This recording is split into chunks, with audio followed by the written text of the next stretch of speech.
영순이 여러분 안녕하세요. 랭킹스쿨입니다. 하천 주변을 산책하다 보면 나무 위로 덩굴이 수북이 자라고 있는 모습 한 번쯤 보신 적 있을 텐데요. 언뜻 보면 푸르른 녹음이 짙은 아름다운 풍경 같지만 사실 이 덩굴의 정체, 주변 식물을 죄다 말라 죽게 만드는 생태계 교란종 환삼덩굴이라고 합니다. 일단 씨를 내렸다 하면 들판이나 하천변, 산기슭 가리지 않고 왕성히 번식하는 데다 주변 일대 식물들을 다 덮어버릴 정도로 빽빽하게 자라나는 바람에 광합성을 하지 못한 주변 식물과 나무들을 죄다 고사시켜버린다고 하죠. 게다가 잔가시는 또 어찌나 많은지 맨손은커녕 장갑을 끼고도 처리하기가 매우 까다롭다는 환삼덩굴. 2019년부터 생태계 교란 생물로 지정돼 매년 예산을 대거 투입해 제거 작업을 벌이고 있는데도 미친 듯한 생명력과 번식력 때문에 그 개체수는 줄지 않고 오히려 빠르게 불어나고 있다는데요. 그런데 이 골칫거리인 환삼덩굴, 최근 전혀 예상치 못한 방향으로 반전을 맞게 됐다고 합니다. 예로부터 혈압 조절, 이뇨작용에 좋다는 약효가 알려졌을 때도 미적지근했던 사람들의 반응이 탈모 방지 효과가 알려지면서 급격히 술렁이기 시작한 것. 실제로 경기도 산림환경연구원이 환삼덩굴에서 폴리페놀 물질을 추출해 탈모 개선 효과를 검증한 결과 모발의 생존 주기를 늘려주고 두피 세포의 염증을 줄여준다는 사실을 확인. 이를 토대로 연구 결과로 특허도 냈다는 사실까지 알려졌는데요. 추가로 곧 환삼덩굴을 활용한 제품 양산화에 들어갈 예정이라고 밝혀 앞으로 환삼덩굴의 수요는 폭발할 것으로 보이죠. 그런데 이렇게 전혀 예상치 못한 방향으로 개체수 감소가 예정된 토종식물 외에도 대한민국에 발 한번 잘못 들였다가 호되게 당하고 있는 외래종들도 많다고 합니다. 오늘은 유독 한국에서는 힘을 못 쓰고 혼쭐나버린 외래종 탑 3에 대해서 알아볼게요. 3위 큰잎 베스. 일반 물고기보다 거대한 입을 자랑하는 큰잎 베스. 1973년 농어촌의 소득 증대를 위해 고향인 북아메리카로부터 우리나라로 수입된 어종이죠. 그런데 당초의 기대와는 달리 큰잎 베스는 곧 커다란 골칫거리로 전락해버렸다고 합니다. 그 이유인즉슨 낯선 어종인데다 조리법을 잘 몰라 한국식으로 요리하면 사람들의 입맛에도 맞지 않다 보니 이내 양식 사업이 흐지부지 되었기 때문인데요. 그 결과 양식장에서 탈출한 큰잎 베스들이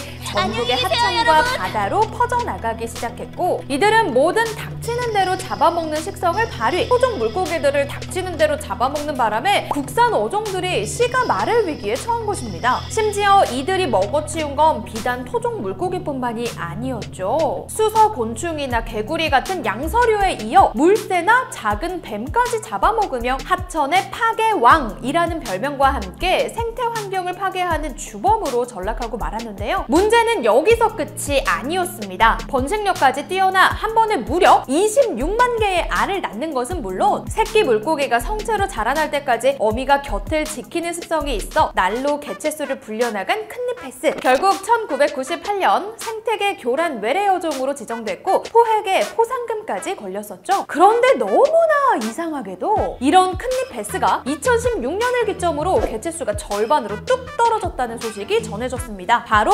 환경부가 2012년부터 큰잎 베스가 많이 출몰하는 저수지에 토종 어종인 가물치와 쏘가리를 대량으로 푼 것이 시작이었는데요. 특히 가물치는 50에서 60cm에 달하는 깡패 같은 피지컬을 활용. 큰잎 베스의 성체뿐만 아니라 수심이 얕은 가장자리 주변에 큰잎 베스가 낳은 알까지 모조리 먹어치우며 불과 5년도 채 안 돼 큰잎 베스의 개체수를 절반 이하로 떡락시키는 맹활약을 펼친 것입니다. 게다가 청둥 오리나 외가리, 가마오지 같은 철새들까지 큰잎 베스 포획에 한몫한 결과 한때 큰잎 베스가 넘쳐났던 호수들에는 잉어와 붕어 등 토종 어류의 비율이 더 높아졌다는 소식이 들려오기도 했는데요. 여기서 그치지 않고 최근까지도 꾸준히 민간과 정부의 합동 주도하에 큰잎 베스 포획단을 꾸려 퇴치 사업을 벌이고 큰잎 베스를 식재료로 활용하거나 어묵으로 만드는 방법을 개발한 덕분에 큰잎 베스의 개체수는 점차 안정기에 접어들고 있다고 하니 부디 지금의 개체수를 잘 유지해서 더 이상 우리나라 수중 생태계에 악영향을 끼치는 일이 없었으면 좋겠네요. 2위, 톱날 꽃게. 큰잎 베스가 토종 어류에 참 교육당한 케이스라면 음식에 진심인 한국인들이 하도 많이 먹어치우는 바람에 곧 씨가 마를 예정인 외래종도 있죠. 바로 톱날 꽃게. 꽃게인데요. 양식을 위해 일부러 해외에서 수입한 큰잎베스와 달리 톱날꽃게는 어떻게 한국에 들어오게 되었는지 출처가 불분명해 아직까지 1960에서 70년대 동남아 목재를 수입하는 과정에서 함께 들어오지 않았나 추측만 할 뿐이라고 합니다. 특히 외모만 척 봐도 일반 개와는 다른 외형을 하고 있는 것이 특징인 톱날꽃게는 성인 손바닥만큼 큰 집게발, 껍질에 난 톱처럼 뾰족한 돌기, 몸 빛깔도 푸른색으로 웬만한 킹크랩보다 크기도 크고 씹을수록 훨씬 깊은 풍미를 자랑한다는데요. 한마디로 맛이 너무 좋아서 톱날꽃게가 서식하는 부산, 거제도 일대에는 일부러 방문하는 사람들로 넘쳐났고 그 결과 톱날꽃게는 고급 식재료로서 폭발적인 인기를 누리게 됐다고 합니다. 그런데 1년에 30톤가량 잡히는 양으로는 사람들의 넘치는 수요를 충족하기에 턱없이 부족했던 걸까요? 자라는 속도보다 먹어치우는 속도가 가파르게 증가하자 부산시는 부랴부랴 톱날꽃게를 양식하는 부화장을 운영. 이곳에서 어린 개 수십만 마리를 키워 낙동강 하류에 방류하는 등 개체수를 늘리기에 이르렀는데요. 2014년 7월부터는 아예 멸종 위기에 처할 것을 우려해 톱날꽃게의 포획, 채취가 금지되는 기간인 금어기를 정해놓고 수산 자원을 관리하기 시작했다고 하죠. 심지어 여기서 그치지 않고 톱날꽃게의 부산 청게라는 공식 명칭까지 붙여가며 토종 어자원처럼 홍보하고 있는 부산시. 도대체 얼마나 맛있으면 부산시가 이토록 진심인지 저도 톱날꽃게 제철이 되면 한번 맛보고 싶은데요. 그런데 부산에서 이렇듯 귀한 대접을 받는 톱날꽃게가 최근 제주시 구좌읍의 한 해안가에서도 발견됐다는 소식이 전해져 또 한 번 화제가 됐죠. 다만 부산과 거제도 지역에선 생태계에 악영향을 주지 않고 한정된 지역에서만 서식하고 있지만 아직 제주 생태계엔 어떤 영향을 미칠지 몰라서 현재 실태 조사가 진행 중이라고 하는데요. 부디 제주도에서도 별탈 없이 잘 정착해서 앞으로도 쭉 맛있는 식재료로 남아주면 좋겠네요. 1위, 마른 나무 흰 개미. 얼마 전 인터넷 커뮤니티를 발칵 뒤집은 게시글 하나. 논현동에 위치한 주택에서 정체불명의 흰개미가 다수 발견됐다는 글이었는데요. 흰개미 그거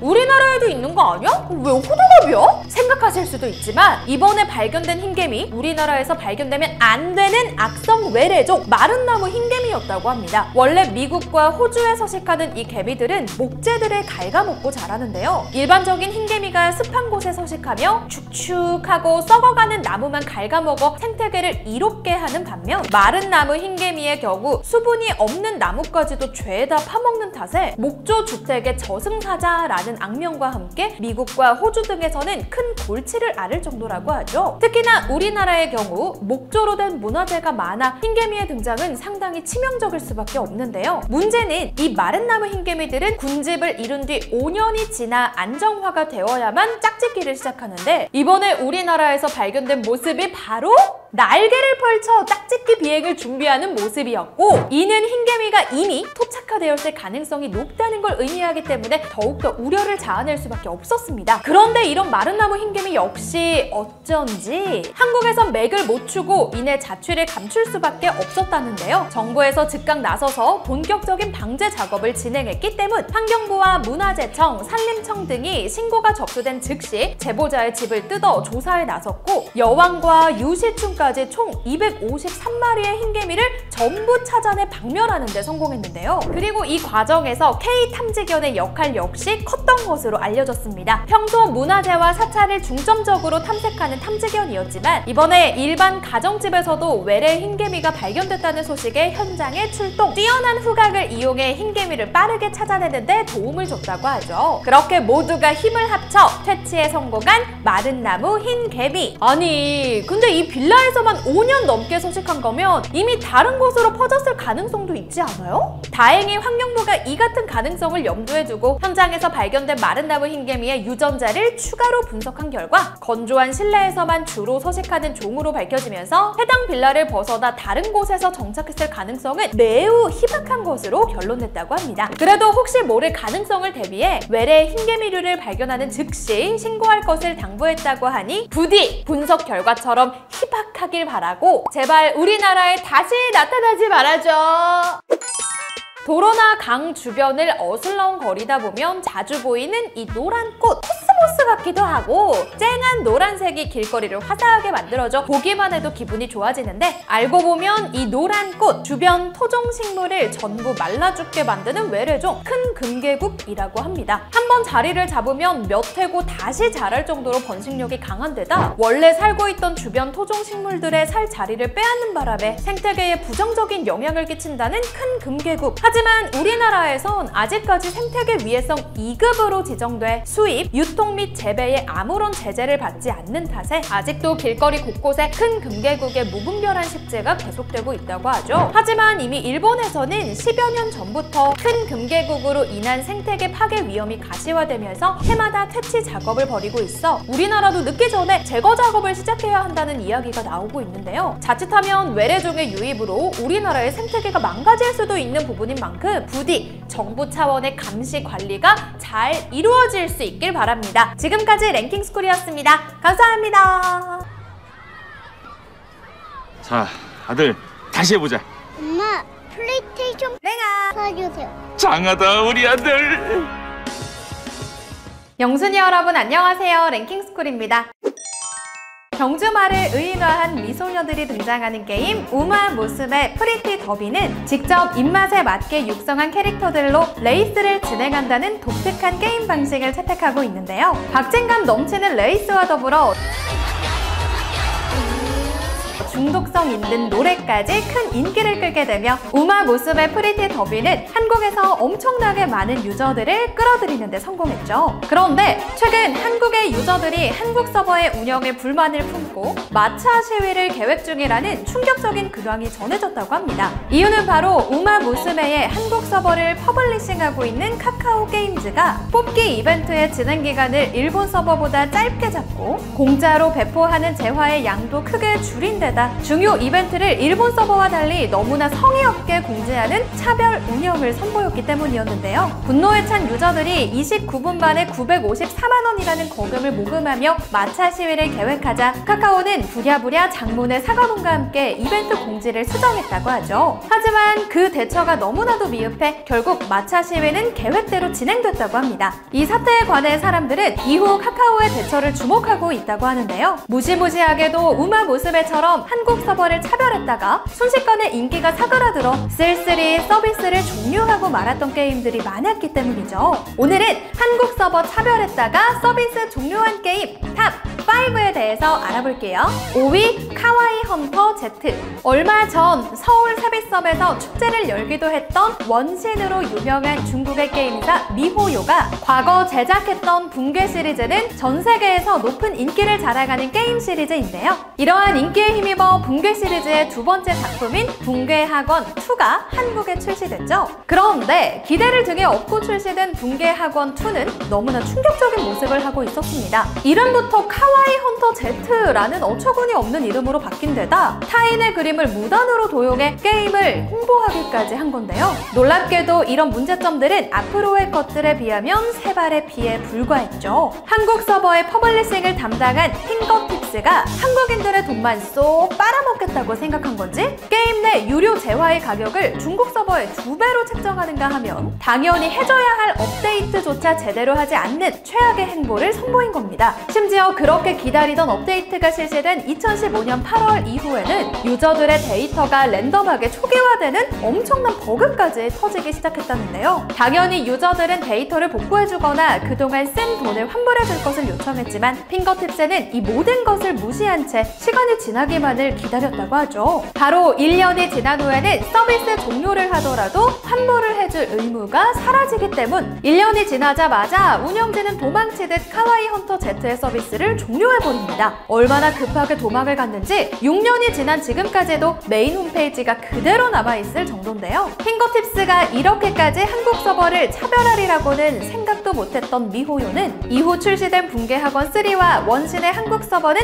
본인들이 직접 서비스를 하고 있다고 하니 미호요 역시 우리처럼 충격이 제법 컸던 것 같죠. 4위 굴림지경. 미래 세계를 배경으로 삼은 턴제 게임 굴림지경은 국산 게임 카운터사이드와 라스트 오리진이 한참 휘청이고 있던 완벽한 시기에 등장하며 출시 전부터 무려 15만 명에 달하는 사전 예약 인원을 모으는 데 성공했었습니다. 하지만 불과 2달 후 굴림지경의 유저는 고작 187명밖에 남지 않게 됐다고 하는데요. 굴림지경의 한국 서버를 담당했던 비리비리가 중국 기업다운 졸렬한 차별을 보여줬기 때문이었죠. 압도적인 성능을 자랑하는 캐릭터 K를 홍보 사진에도 사용해놓고는 다른 서버와 다르게 공지도 없이 초기 캐릭터 목록에서 제외해 유저들이 헛돈을 쓰게 만드는 건 기본. 한국 서버만 레벨업에 필요한 요구 경험치를 5배로, 강화에 필요한 비용을 12배로 책정하는 정신나간 차별까지 서슴지 않았습니다. 심지어 게임 플레이에 필요한 행동력의 소모량을 다른 서버의 배로 늘려놓은 것도 모자라서 행동력의 수급량까지 줄여놓아 현금을 쓰지 않고는 하루에 3판밖에 게임을 플레이할 수 없게 만드는데요. 이런 말도 안 되는 한국 서버 차별에 분노한 유저들이 우르르 빠져나가기 시작하자 비리비리는 그때서야 부랴부랴 K를 무료로 제공하겠다는 특단의 대책을 내놓았다고 하죠. 그러나 한 번 돌아선 유저들의 마음은 그 어떠한 방법으로도 붙잡을 수 없었고, 사람이 없는 유령 게임이 되어버린 굴림지경은 조용히 서비스를 종료했다고 합니다. 한때는 그렇게 기대를 모았던 굴림지경의 서비스 종료에 대해 아쉬워하는 사람은커녕 그 사실조차 몰랐던 사람이 대부분이라고 하니 그 끝이 너무 초라해서 웃음도 안 나오네요. 3위 요리차원. 일명 코레류 게임이라고 불리우는 게임들은 사용자가 직접 뽑기에 소모되는 자원량을 조절해 특정한 캐릭터의 등장 확률을 높이거나 낮출 수 있다는 특징을 가지고 있죠. 이런 점 덕분에 일반적인 게임에 비해 혜자일 수밖에 없는 코레류 게임 소녀전선과 병남 항로는 타 게임들의 지나친 과금 유도에 지쳐있던 한국인들 사이에서 큰 성공을 거두게 됩니다. 이렇다 보니 이후 등장한 코레류 게임 요리차원 역시 20만 명이 넘는 사전 예약자를 모으며 큰 기대를 얻게 되었었는데요. 그런데 출시된 요리차원 한국 서버는 놀랍게도 뽑기에 소모되는 자원량을 조절하는 것이 불가능해 재료를 조절해서 내가 원하는 요리를 만든다는 컨셉과는 정반대되는 모습을 하고 있었죠. 본 서버와의 차별점은 이뿐만이 아니었습니다. 한국 서버에만 빵빵한 경험치와 한정 캐릭터를 얻을 수 있는 일일 던전이 없고 일일 퀘스트로 얻을 수 있는 뽑기권도 존재하지 않는 데다 전체적인 난이도까지 엄청나게 올려버렸던 건데요. 이 밖에도 무려 21개의 차별점이 존재했었다고 하니 이거 정말 너무하죠? 그런데 해자 게임을 기대했다가 참열 게임을 마주하게 된 유저들의 항의가 거세지자 놀랍게도 요리차원 운영진은 단 하루 만에 절반 정도의 문제점을 패치했다고 합니다. 게임 업데이트에 제법 많은 시간이 소요된다는 걸 생각하면 처음부터 2가지의 버전을 미리 준비해놓고 한국 유저들을 기만한 것이 아니냐는 추측이 나올 수밖에 없었는데요. 운영진에 대한 신뢰도도 잃어버린 데다 여전히 존재하는 차별점에 큰 실망을 하게 된 유저들. 게임이 망해가기 시작하자 요리차원은 그때서야 게임을 갈아엎고 해자 운영을 시작하지만 이미 때는 늦어 있었죠. 결국 요리차원은 1년도 버티지 못하고 10개월 만에 서비스를 종료하고 맙니다. 앞서 말했던 선배 게임들이 아직까지도 탄탄한 유저층을 유지하며 서비스를 이어나가고 있다는 것을 생각하면 요리차원 운영진의 욕심이 너무나 좋은 기회를 뻥 하고 걷어찼던 게 아닌가 싶네요. 2위 일령계획. 속는 것도 한두 번이지 한국 유저들은 계속되는 중국의 먹튀 게임들에 지칠 대로 지쳐 있었죠. 하지만 이런 유저들도 다양한 작품에 출연했던 초호와 성우진을 꾸린 데다가 직접 부산 코믹 월드에 참가해 부스까지 내는 정성을 보여준 디펜스 RPG 일령계획에는 마음이 흔들릴 수밖에 없었습니다. 심지어 한국 서버를 위해 유명 코스플레이어 초청은 물론 수많은 구독자를 지닌 인기 음악 유튜버를 섭외해 주제가까지 따로 만들었다고 하는데요. 정성이 통했던 건지 일령계획은 무려 50만 명이 넘는 사전 예약자를 모으며 화려하게 한국 서버를 출시하게 되죠. 그런데 출시된 한국 서버는 눈을 의심할 정도의 차별적인 모습을 하고 있었습니다. 타 서버에 비해 3분의 1밖에 되지 않는 출석 보상과 10분의 1밖에 되지 않는 레벨업 보상, 그리고 무료 스킨을 유료로 팔고 있는 데다 캐릭터 육성에 필요한 재화의 양을 무려 30%나 늘려놓았던 건데요. 여기에 게임 난이도를 올려놓은 것은 물론 현금을 통해 구매할 수 있는 월정의 보상 역시 크게 너프해버렸죠. 문제는 여기서 끝이 아니었습니다. 내 우리 개인정보를 중국으로 이전한다고? 이게 대체 뭐야? 심지어 게임성과는 관련이 없는 외부적인 논란까지 터지게 된 것인데요. 이 모든 문제점에 대해 유저들이 항의하자 일련계획 운영진은 중국에 전달하는 정보는 게임 데이터뿐이며 한국 서버는 타 서버와 별도의 서버이기 때문에 문제될 것이 없다는 뻔뻔한 입장을 밝히죠. 왜 항상 소 잃고 외양간을 고치는 건지 이런 어처구니 없는 해명에 유저들이 빠르게 이탈하기 시작하자 일련계획은 그제서야 마구 아이템과 보상을 뿌리기 시작했습니다. 하지만 한 번은 속아도 두 번은 속지 않는 한국인들은 뒤도 돌아보지 않았고 결국 일련계획은 9개월 만에 서비스를 종료하고 말았는데요. 이렇게 열심히 준비해놓고는 그 결과가 고작 이거라니. 그러니까 적당히 했어야죠. 1위 데이트 어 라이브 다시 만난 정령. 서브컬처 매니아들 사이에서는 그 이름을 모르는 사람이 없다는 데이트 어 라이브. 원작인 소설을 기반으로 만화, 애니메이션은 물론 수많은 게임이 제작되었었을 정도입니다. 이런 인기를 주목한 중국의 한 게임사는 판권을 구매해 데이트 어 라이브 다시 만난 정령이라는 게임을 출시하는데요. 당연히 일본 게임일 것이라 생각하고 데이트 어 라이브를 설치한 유저들은 처음부터 불안에 떨 수밖에 없었죠. 게임사가 중국인 것도 불안한데 한국 서버를 맡은 퍼블리셔마저 다른 게임으로 먹튀를 했던 전적이 있었던 겁니다. 불거진 초기 논란에 대해 운영진은 중국 서버와 똑같은 게임이다 라며 유저들을 안심시켰다고 하는데요. 그러나 이 모든 것은 전부 거짓말이었죠. 중국 서버에는 존재하지 않는 일러스트 검열은 기본, 기껏 모은 아이템의 세트 옵션이 중국보다 무려 20%나 낮았던 것입니다. 유저들이 항의하자 운영진은 뻔뻔하게도 해당 시스템은 중국에는 아직 추가되지 않은 시스템이다 라는 어이없는 해명을 내놓는데요. 이후 진행된 고양이 소녀 코스튬 이벤트는 더욱 심각했죠. 중국 서버와 동일한 12%의 확률로 복주머니에서 등장한다는 코스튬 액세서리가 복주머니 99개를 사용했음에도 불구하고 단 하나도 나오지 않았던 겁니다. 복주머니 99개를 사용했을 때 액세서리가 등장할 확률이 99.99%라는 것을 생각해보면 말도 안 되는 일이 벌어진 건데요. 심지어 복주머니 2,700개를 사용했는데도 액세서리를 뽑지 못한 유저도 있다고 하죠. 이런 일이 벌어질 확률은 로또 1등에 100번 당첨될 확률과 같으니 당연히 사람들은 운영진의 확률 조작을 의심했습니다. 하지만 운영진은 오히려 문제를 제기하는 유저들을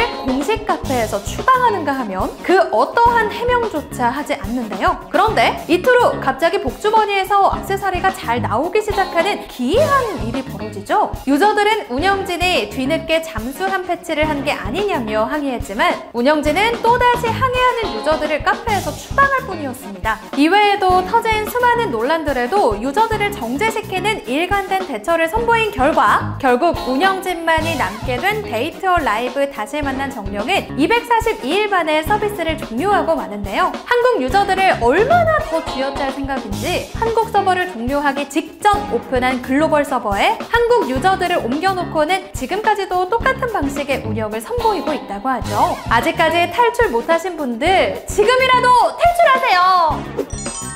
차별적인 운영 끝에 유저들의 거센 항의를 직면한 모든 게임이 이렇게 폭삭 망해버린 것은 아닙니다. 엄청난 대형 사고를 터뜨려 유저들이 트럭 시위를 하게 만들었던 페이트 그랜드 오더의 경우에는 오히려 유저들의 항의를 겸허히 수용한 끝에 지금은 박수가 나올 만한 운영을 보여주고 있다는데요. 마차 시위를 마주하게 된 우마 모습에는 과연 어떤 길을 걷게 될까요? 정신을 차리고 제대로 된 운영을 보여줄지 아니면 오늘 소개해드린 게임들 같이 서비스를 종료해버릴지. 휴, 애초에 시위 같은 거 하지 않아도 처음부터 잘해주면 참 좋을 텐데 말이죠. 지금까지 랭킹스쿨이었습니다. 감사합니다.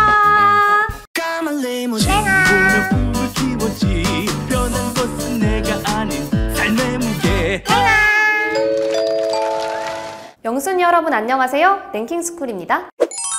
파리바게트가 아니라 바리바게트, 설빙이 아니라 설빙 원소, 굽네치킨이 아니라 굽네치킨, 한솥이 아니라 한솥? 최근 한국 상표를 무단으로 도용하는 중국 업체들이 문제가 된 적이 있었는데요. 상표 사냥꾼이라 불리는 이들은 한국 브랜드를 도용할 뿐만이 아니라 무단으로 한국의 상표를 중국에 등록한 후 상표를 사용하고 싶으면 합의금을 내라고 협박하기도 했죠. 이들의 만행이 갈수록 심해지다 보니 중국 정부 쪽에서도 직접적인 제재에 들어갔다고 하는데요. 그나마 한 가지 다행인 것은 이러한 상표권 무단도용 소송에서 한국이 승소하는 사례가 늘고 있다는 점입니다. 저명도가 높은 상표를 복제해 표절하려는 상표 브로커들의 고의성 등을 입증해 공정경쟁 시장 질서에 손해를 입혔음을 증명할 수 있었기 때문인데요. 하지만 누가 봐도 고의성이라곤 1도 없는데 국내 작은 기업들에게 얼토당토 않게 시비를 걸었다가 그 대가를 톡톡히 치른 해외 대기업들이 있다고 합니다. 오늘은 어설프게 국내 기업에게 시비 걸었다 참교육당한 브랜드 탑4에 대해 알아볼게요. 4위 이케아. 52개국에 370개의 매장을 가지고 있는 가구 공용 기업 이케아. 한국에서도 2014년 광명점을 시작으로 4개의 매장을 내며 6년 만에 업계 3위를 꿰찰 정도로 높은 인기를 자랑하는 브랜드죠. 워낙 유명한 브랜드다 보니 전 세계 곳곳에서 이케아의 상표와 제품 디자인을 모방하는 일이 많았다고 합니다. 중국 윈난성에서는 아예 대놓고 가짜 이케아가 등장하기도 했죠. 상황이 이렇다 보니 이케아는 한국에 진출하기 전부터 이른바 짝퉁 전쟁을 선포하며 국내 업체들에게 미리 경고장을 날렸고 한국에 진출한 이후부터는 본격적으로 모방 브랜드들을 잡아내기 시작했는데요. 물론 이 과정에서 모방했던 것들이 들통나 망신살이 톡톡히 뻗쳤던 기업도 있었지만 반대로 이케아에게 망신을 톡톡히 준 중소기업도 있다고 합니다. 그 중소기업의 이름은 바로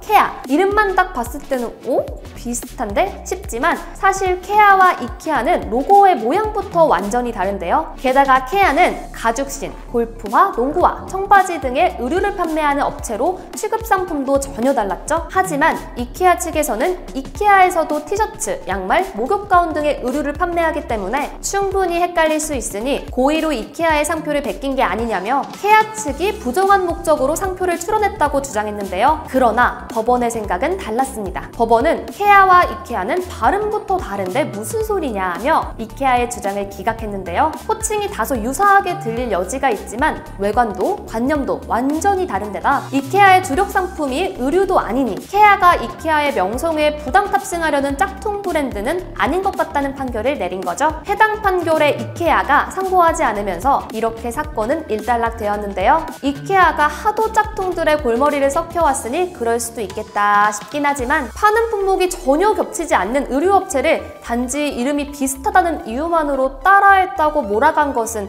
조금 예민한 반응이 아니었나 싶네요. 3위 스타벅스. 일본 하면 녹차, 중국 하면 우롱차, 이렇게 나라별로 떠오르는 차가 하나씩 있지만 한국 하면 인삼차, 유무차, 쌍화차, 많은 전통차들이 떠오르지만 딱 한 가지로 명명하기는 쉽지 않은 것이 사실인데요. 이를 안타깝게 생각해 한국의 전통차를 해외에 소개하기 위해 한국의 전통 티 브랜드 티븐이 나섰습니다. 하지만 이 티븐은 중국, 일본도 아닌 미국의 거대 커피 기업 스타벅스에게 짝퉁 소송을 당해 무려 3년 동안이나 빛을 보지 못했다고 하는데요. 스타벅스, 티븐. 이번에는 이름부터 완전히 다른데 도대체 무엇 때문에 소송에 휘말렸냐고요? 바로 티븐이 스타벅스의 티 브랜드 티바나와 모양과 발음이 유사하다는 이유였죠. 법원 측에서는 배경색, 알파벳 도안, 구성 등 모든 것이 다른 데다 티븐과 티바나는 음절수부터 다르다며 스타벅스 측의 주장을 기각했는데요. 하지만 스타벅스는 이에 굴복하지 않고 본인들이 직접 한 설문조사 결과까지 내밀며 소비자들이 헷갈릴 가능성이 충분히 있다며 반박에 나섰죠. 하지만 애초에 해당 설문조사의 질문 자체가 공정치 못하게 응답자를 호도하고 있었기 때문에 이 자료 역시 단박에 기각되었는데요. 그럼에도 스타벅스는 티바나의 나가 약하게 발음되니 티븐과 비슷하게 들리지 않냐며 계속해서 억지를 부렸지만 법원은 들은 채도 하지 않고 티븐의 손을 들어줬다고 합니다. 해당 소식을 접한 네티즌들은 스타벅스 졸렬하다, 지들은 다른 예술가 머그컵 디자인 베껴 쓰면서 왜 저래? 라는 등의 맹비난을 펼쳤다고 하죠. 다행히도 티븐은 법원의 판결 이후 현재까지 잘 운영되고 있다고 하는데요. 다만 소송을 거치는 동안 지불해야 했던 높은 변호사 수임료 탓에 고생이 이만저만이 아니었다고 합니다. 사실 스타벅스는 국내에서만 해도 엘프레아, 마고스, 벅몰리건스, 투샷 커피 등 수많은 브랜드에게 딴지를 걸었다가 전부 패소한 전적을 보유하고 있는데요. 상표권을 지키려는 스타벅스의 노력은 인정받아야 하겠지만 힘이 없는 신생 브랜드를 억지로 짝퉁 브랜드로 몰며 3년 동안이나 제품을 출시하지 못하도록 괴롭힌 것은 갑질이라고 불릴만 한 것 같네요. 2위 몬스터. TVN 꽃보다 할배 대만편에서 소개된 이후로 여러 예능에 등장하며 우리나라에서 큰 인기를 얻은 망고빙수. 2007년 한 부부는 망고빙수의 레시피 비법을 배우기 위해 무려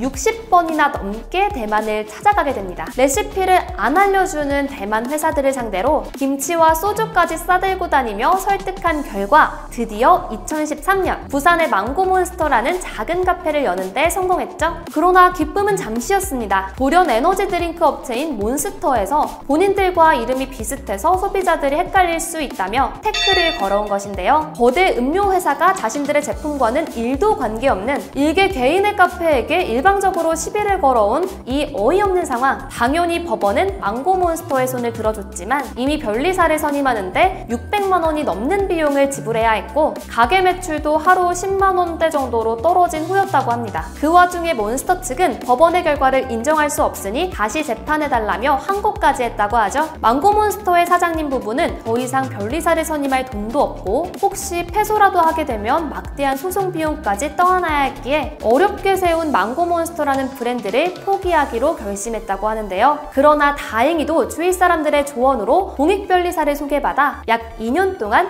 무료로 지원을 받으며 결국 소송의 승리, 망고몬스터라는 이름까지 지킬 수 있었다고 하죠. 하지만 몬스터 측은 지치지도 않는지 이번엔 망고몬스터의 또 다른 상표에 대해 심판을 제기하고 나섰는데요. 결국 2019년 3월 망고몬스터가 최종적으로 승소하면서 기나긴 싸움은 박을 내렸지만 각종 선임 비용으로 경영이 어려워진 사장님은 결국 더 작은 점포로 자리를 옮길 수밖에 없었다고 합니다. 그럼에도 사장님은 다윗과 골리앗의 싸움에서 이겼다는 생각에 성취감이 든다며 우리와 비슷한 처지에 놓인 자영업자들도 용기를 잃지 않았으면 한다는 소감을 밝혔다고 하는데요. 아니 이런 식이면 이 몬스터의 에너지 망고 맛도 망고몬스터 따라한 거라고 해도 되겠네요? 진짜 너무하네. 1위 버버리. 특유의 체크무늬로 유명한 버버리. 의류업계에서는 칼같은 소송으로도 유명한데요. 국내에서 소송을 당한 업체만 하더라도 쌍방울, 닥스, 빈폴, 세정그룹, 광원어페럴, 제로투세븐 등등. 심지어 최근에는 국내 교복업체들에게도 소송을 걸어 일부 학교의 교복이 변경되기도 했죠. 그런데 소송이 잘 돼도 너무 잘 돼서일까요? 이러한 소송의 불똥이 영 엉뚱한 곳으로 튀고 말았습니다. 바로 안동의 특산물인 버버리 단팥빵이 그 주인공이었죠. 버버리는 버버리 단팥빵이 버버리의 상표를 따라했다고 주장하며 상표 등록을 하지 못하도록 막았는데요. 이런 버버리의 주장에 대다수의 안동 사람들은 황당함을 감추지 못했습니다. 명품 의류를 판매하는 버버리와 단팥빵을 연관지어서 생각하는 사람도 없었을 뿐더러 버버리 단팥빵의 버버리는 벙어리를 뜻하는 안동 사투리였기 때문이죠. 안동에서는 한 입 베어물면 말을 못할 정도로 크고 맛있는 찰떡이라는 뜻으로 벙어리의 순 우리말 사투리 버버리에서 이름을 따온 버버리 찰떡이 있었는데요. 이 버버리 찰떡이 들어간 빵이 바로 버버리 단팥빵이었던 겁니다. 버버리 측은 꿋꿋이 버버리 단팥빵이 버버리를 따라했다고 주장했지만 사람들은 명품 브랜드와 이름이 같다는 이유만으로 순 우리말을 지역 특산품에서조차 사용할 수 없는 것은 너무한 처사라며 싸늘한 시선을 보냈죠. 결국 법원은 버버리 단팥빵과 버버리가 판매하는 상품이 다르기 때문에 소비자들이 브랜드를 헷갈릴 걱정이 없고 버버리 상표를 도용할 의도도 보이지 않는다며 버버리의 주장을 기각했습니다. 버버리 찰떡은 다시 브랜드 이름을 되찾을 수 있었고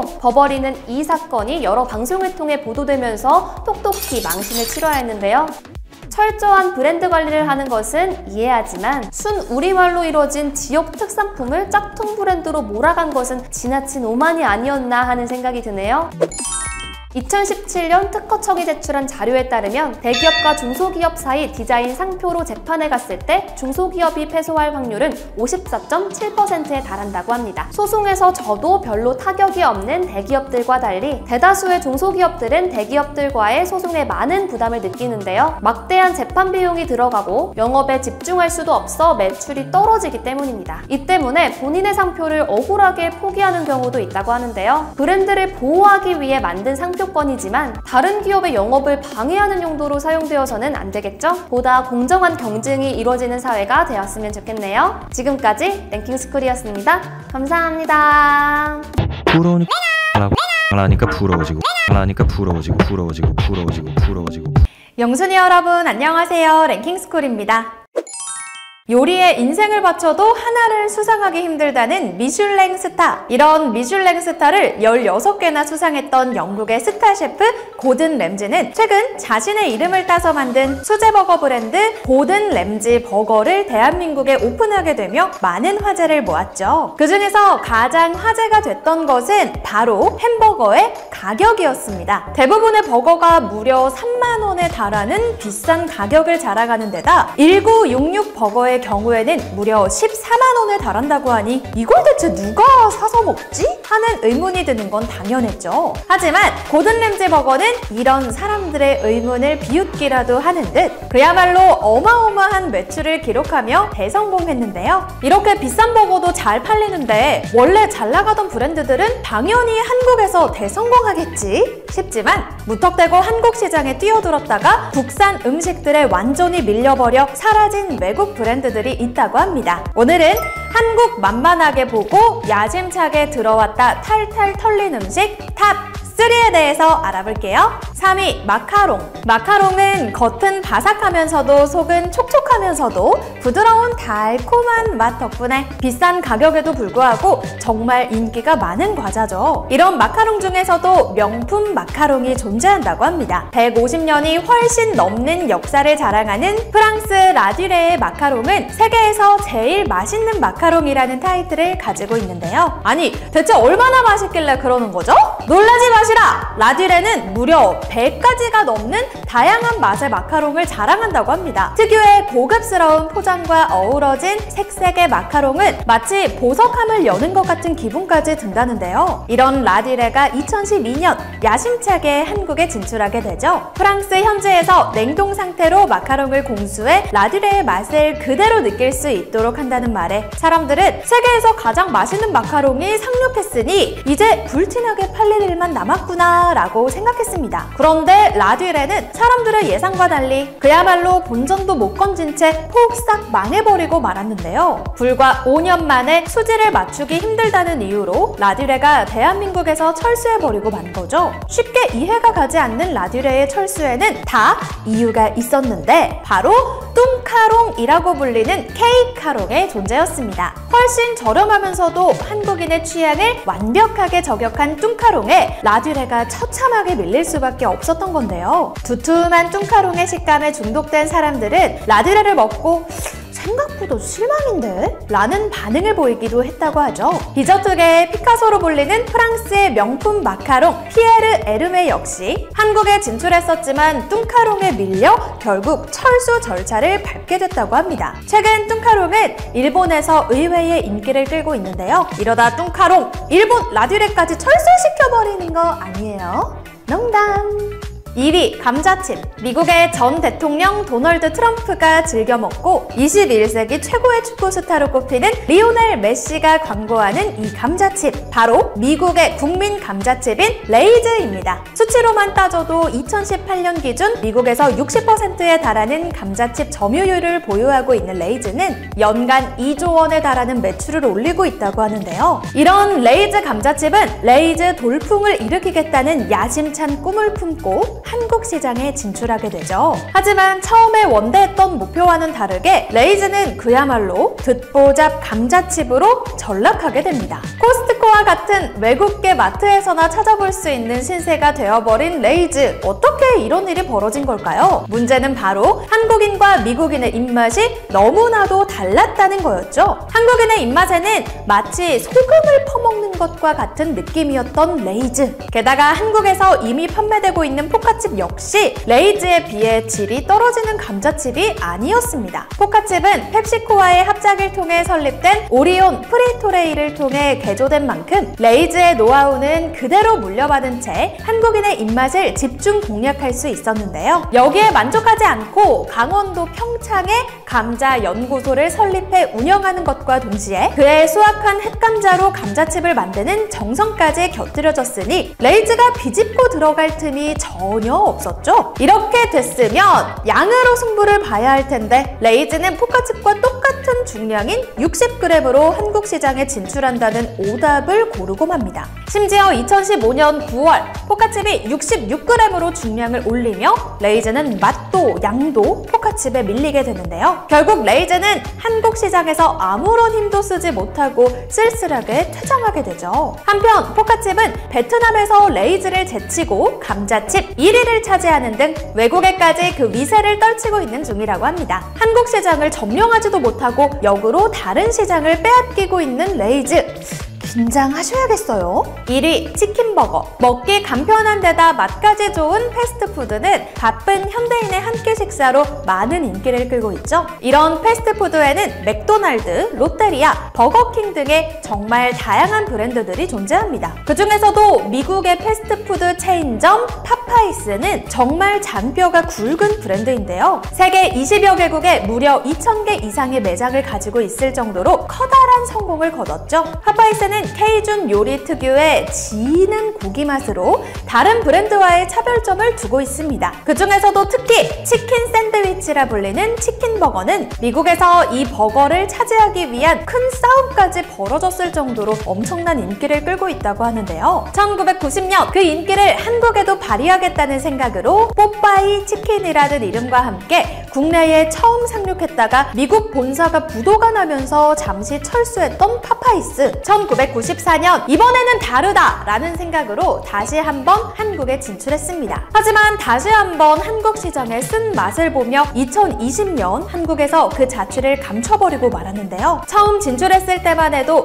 본토 햄버거의 맛과 적절한 CF로 인지도를 한껏 끌어올린 파파이스는 국내 점포 수를 점차 늘려나가며 밝은 미래를 꿈꾸고 있었죠. 하지만 중간에 경쟁 패스트푸드 브랜드들의 본격적인 가격 경쟁이 시작되고 갑작스레 웰빙 열풍이 불면서 비싼 가격과 기름진 맛을 가진 파파이스는 설 자리를 점점 잃어가기 시작했습니다. 그제서야 파파이스는 인기 걸그룹 카라의 허영지를 전속 모델로 발탁하고 신제품을 내놓는 등의 갖가지 노력을 기울였지만 전부 물거품이 되고 말았는데요. 같은 치킨버거와 케이준 감자튀김을 제공하면서도 가격은 약 절반에 그친 맘스터치가 손님을 모조리 뺏어간 것이죠. 한때는 자신의 자회사였던 맘스터치에게 무려 9배의 차이로 제쳐지게 되는 굴욕까지 맛본 파파이스는 결국 26년 만에 국내 시장에서 전면 철수하게 됩니다. 게다가 우리도 한닥 판다는 KFC 역시 맘스터치에게 밀리며 5년이나 지속되는 적자를 극복하지 못하고 최근 1호점을 폐점하게 되어 이러다 정말 외국산 치킨버거가 모두 사라지는 것 아니냐는 걱정까지 나오고 있다고 하는데요. 하지만 포기를 모르는 파파이스는 올해 말 국내 시장 3번째 진출을 계획하며 다시 한번 치킨버거의 왕좌를 탈환하는 도전을 준비 중이라고 하죠. 과연 맘스터치라는 태산을 앞에 둔 해외 치킨버거들이 앞으로 국내에서 어떤 행보를 보여줄지 정말 궁금해지네요.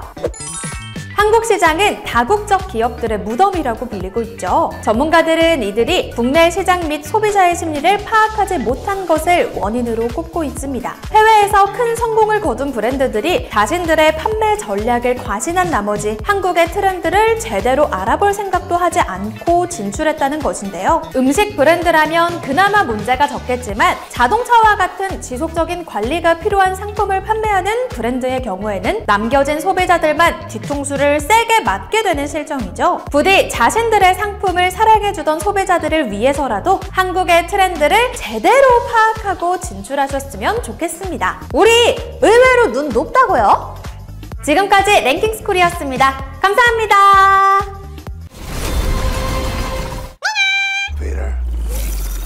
명순이 여러분 안녕하세요. 랭킹스쿨입니다.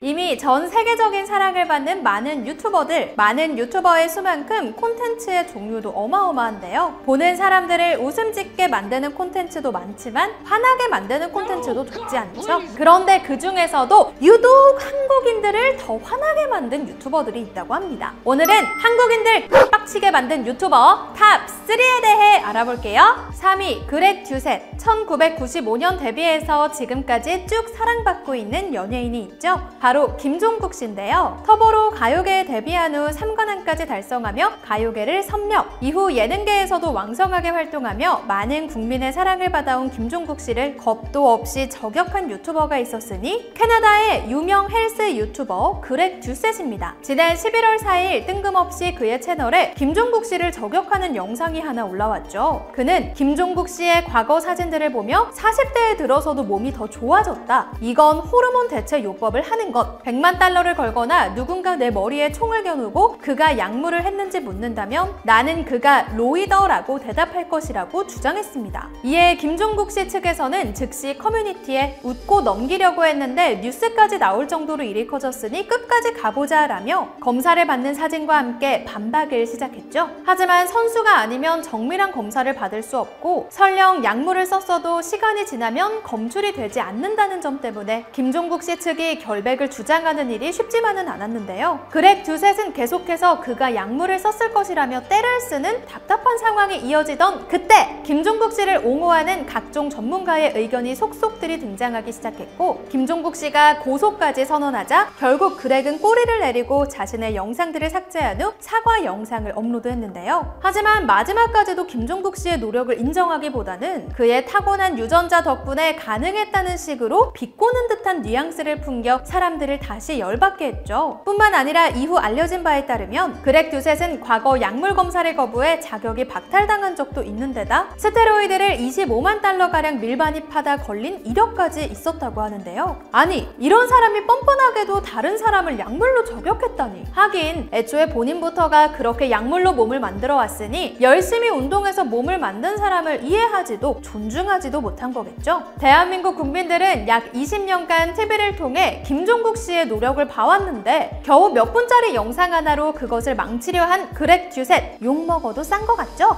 2위 블랑베키. 10년 넘게 대한민국 국민의 사망 원인 1위로 꼽히는 암. 초기에 발견하지 못하면 치사율이 높은 치명적인 병이죠. 하지만 최근 이런 암 환자들이 유튜브를 통해 세상과 소통하는 소위 암밍아웃 하는 일들이 많아지고 있다고 하는데요. 2019년 1월 나는 직장암 사기 환자입니다 라는 제목으로 영상을 업로드한 블랑베키도 그중 하나였습니다. 자신을 미국 텍사스에 사는 베키라고 밝힌 그녀는 아이를 임신함과 동시에 이유 모를 통증이 찾아왔고 검사 결과 그것이 암인 것을 알게 됐다고 밝혔는데요. 하지만 기적과도 같이 아이를 출산할 수 있었고 출산 직후 한국으로 와서 치료를 시작. 한국에서 수술을 마치고 경과를 지켜보는 단계까지 왔다는 너무나 다행스러운 결말로 영상은 마무리됐는데요. 하지만 이 영상을 본 한국인들의 반응은 냉랭하기 그지없었죠. 아니, 아픈 사람이 나왔다는데 왜 냉랭하지? 싶으시겠지만 이 영상의 이야기를 찬찬히 뜯어보면 사정이 좀 다릅니다. 출산은 미국에서 하고 한국으로 와서 건강보험은 한 푼도 내지 않은 채 치료를 다 받고는 그대로 미국으로 돌아간 이야기거든요. 말 그대로 몇 억짜리 치료를 한국인들의 세금으로 받고 간 셈이죠. 게다가 그녀가 미국으로 돌아간 뒤 남긴 한마디로 인해 민심은 그야말로 곤두박질 쳐버렸는데요. 바로 하나님께 모든 영광을 올려드린다는 이 말. 아니, 적어도 한국에 고맙다라는 말 한마디라도 남겨야 모자랄 판에 혜택은 누릴 대로 누리고 감사는 엉뚱한 데에 한 것입니다. 이 글을 본 네티즌들은 당신을 살게 해준 건 건보료 10년 넘게 내고 병원 한 번 안 가본 평범한 직딩이다. 다른 나라 세금으로 치료받고 갔으면 조용히 있을 것이지 약 올리는 거냐? 같은 반응을 보였다고 하죠. 그 와중에도 남편은 용서와 사랑을 운운하며 댓글을 남겼고 네티즌들의 분노는 폭발! 결국 그녀는 모든 영상과 운영하던 블로그와 인스타그램 같은 SNS를 지운 채 다시는 돌아오지 못했습니다. 생명이 달린 일이니 가장 합리적인 방법을 찾아 한국으로 온 것은 이해가 가긴 하는데 이걸 굳이 유튜브에 올리면서까지 동네방네 떠들어야 했는지에 대해서는 의문이 남죠. 실제로 건보공단에 따르면 최근 5년간 외국인이 받은 건강보험 급여만 해도 무려 3조 원에 달한다고 하는데 이에 따라 3년 연속 적자를 내고 있고 가뜩이나 국민들의 부담은 커져가고 있다 보니 그녀의 영상을 본 한국인들은 더욱더 화가 날 수밖에 없었던 것 같습니다. 모쪼록 그녀가 건강해졌다니 사람으로서 다행이라는 생각은 들지만 한국에서 다시 볼 일은 없었으면 좋겠네요. 1위 가브리엘. 앞선 두 명이 한국 사람들에게 전혀 알려지지 않았기 때문에 그들의 영상은 분노를 일으켰을 뿐 실망이나 충격을 줄 정도는 아니었는데요. 하지만 최근 한국 한국에서 이미 많은 사랑을 받았던 유튜버가 돌연 한국에 대한 비하 발언을 남발해 큰 충격을 준 일이 있었는데요. 그 주인공은 바로 한글 패치가 잘못된 외국인, 가짜 사나이의 4번 교육생 등으로 이름을 알렸던 가브리엘. 크로아티아인인 가브리엘은 2015년 한국에서 인터넷 방송을 시작, 외국인이라고는 믿을 수 없는 한국어 구사 능력과 한국 문화에 대한 박식함으로 인기를 끌었는데요. 하지만 그렇게 많은 사랑을 받았음에도 불구하고 올해 10월 자신의 유튜브 채널에서 게임 방송으로 먹고 살기 너무 힘들어졌다며 방송을 접고 미국으로 가서 열심히 일하겠다는 은퇴 소식을 밝혔습니다. 아쉬운 소식이었지만 한국의 팬들은 앞으로의 일이 잘 되길 바라며 그를 떠나보냈죠. 하지만 지난 8일 한국 떠난 가브리엘 충격 근황이라는 제목의 글이 한 커뮤니티 사이트에 업로드됐습니다. 해당 게시글에는 가브리엘이 해외의 커뮤니티 사이트에서 쓴 댓글들이 적혀 있었는데 그 내용이 너무나 충격적이라 믿기지 않을 정도였는데요.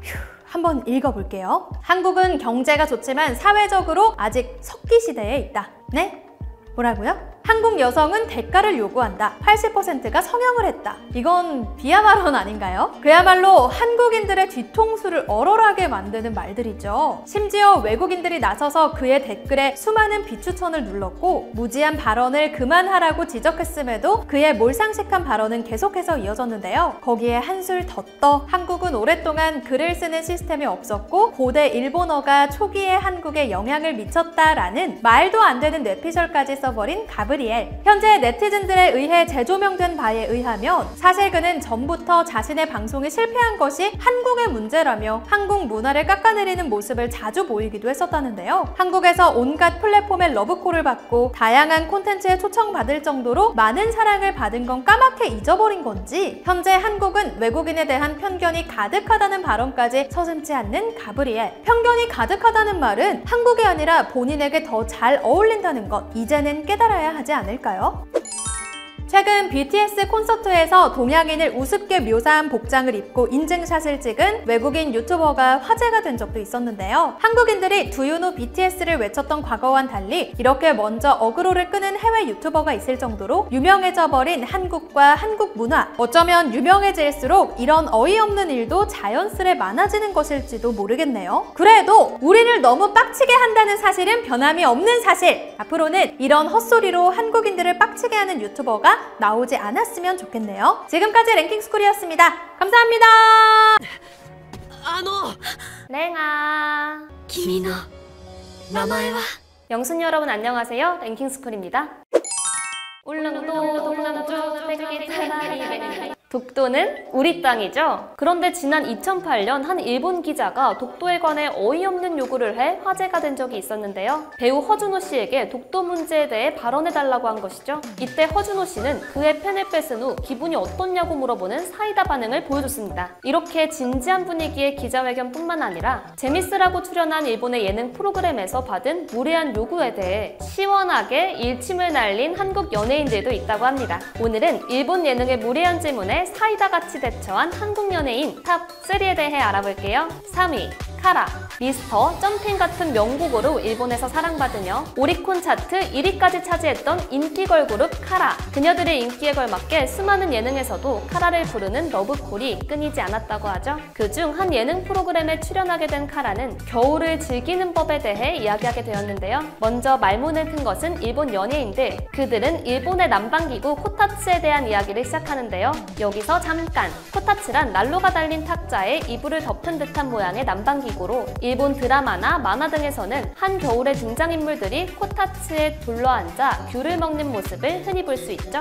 설명 끝! 다시 토크쇼로 돌아가서 일본 연예인들은 각자 코타츠에 얽힌 추억과 위대함에 대해 한참을 자랑하다가 뒤늦게 카라에게 한국에 코타츠가 있냐고 물어보죠. 당연하게도 카라의 멤버들은 코타츠가 없다고 대답합니다. 어이없게도 이들이 역시 한국에 코타츠는 없군 이라고 자부심을 가지려는 찰나 이어서 한승연이 일본이 이렇게 말해버립니다. 한국의 집은 바닥이 따뜻해지기 때문에 코타츠가 없어요. 그녀의 대답에 놀란 일본 연예인들은 믿지 못하겠다는 듯 다시 한번 물어보는 걸로도 모자라 혹시 전기장판을 말하는 거냐고 물어보지만 보일러라는 것으로 집안 전체를 데운다고 똑 부러지게 말하는 카라 멤버들. 일본인들의 당황한 표정으로 대화는 마무리됩니다. 대부분이 목조 구조인 일본 집은 평균 실내 온도가 10도 정도로 전 세계적으로 추운 편이기 때문에 그런 추운 집에 따뜻하게 있을 수 있는 코타츠를 자랑하려고 했으나 실패한 것이죠. 한국의 보일러가 자랑스러움과 동시에 당황스러울 수 있는 상황에서 들려준 카라의 당당한 대답이 참 속 시원하네요. 2위, 이홍기. 밴드 FT 아일랜드의 보컬이자 솔직한 상남자다운 발언으로 많은 사랑을 받아온 이홍기. 그는 한국뿐만 아니라 일본에서도 속 시원한 발언을 해 그의 매력을 뽐낸 적이 있는데요. 바로 일본의 한 예능 프로에 출연했을 때였습니다. 요리 5개가 주어지고 그 요리의 가격을 보기 중에서 맞추는 형태의 프로그램이었죠. 2,500엔, 3만엔의 음식이 지나가고 그 앞에 주어진 것은 우리에게도 익숙한 일본식 부침개. 그에게 일본 패널이 불쑥 한국에서도 부침개 많이 먹냐고 묻고 이홍기는 네 라고 대답하죠. 먹어보고 어떤 차이가 있는지 말해달라던 패널이 그가 한 입 먹자마자 불쑥 한국 부침개랑 비교하면 어떠냐는 질문을 던지죠. 일본 방송에 출연한 한국인 연예인에게는 어떻게 대답하든 굉장히 난감하면서도 곤란한 상황. 그러나 이홍기는 특유의 솔직함으로 한국 부침개가 더 맛있다고 당당하게 대답해버리죠. 당황한 일본 패널, 이번에는 일본 것이 고급스럽지 않냐고 묻는데요. 이홍기의 대답이 일품입니다. 싼 맛이 나는데요. 이 장면은 많은 분들에게 일본식 부침개가 한국의 부침개보다 고급스럽지 않냐고 묻는 것으로 알려져 비판을 받기도 했죠. 하지만 사실 이 장면은 앞서 설명한 대로 요리의 가격을 맞추는 프로그램이었기 때문에 얼마 정도 하는 것 같냐는 의미의 질문이었다고 하는데요. 실제로 이 음식의 가격은 5,000엔, 약 5만 원에 해당하는 금액이었다고 합니다. 그렇다고 하더라도 5만 원 상당의 고급 부침개를 들이밀면서 한국의 부침개와 비교하는 질문을 했던 것이 무례한 일임에는 틀림없죠. 하지만 맛이 없다는 솔직한 대답을 들은 일본인 패널들의 속은 꽤나 쓰렸을 것 같네요.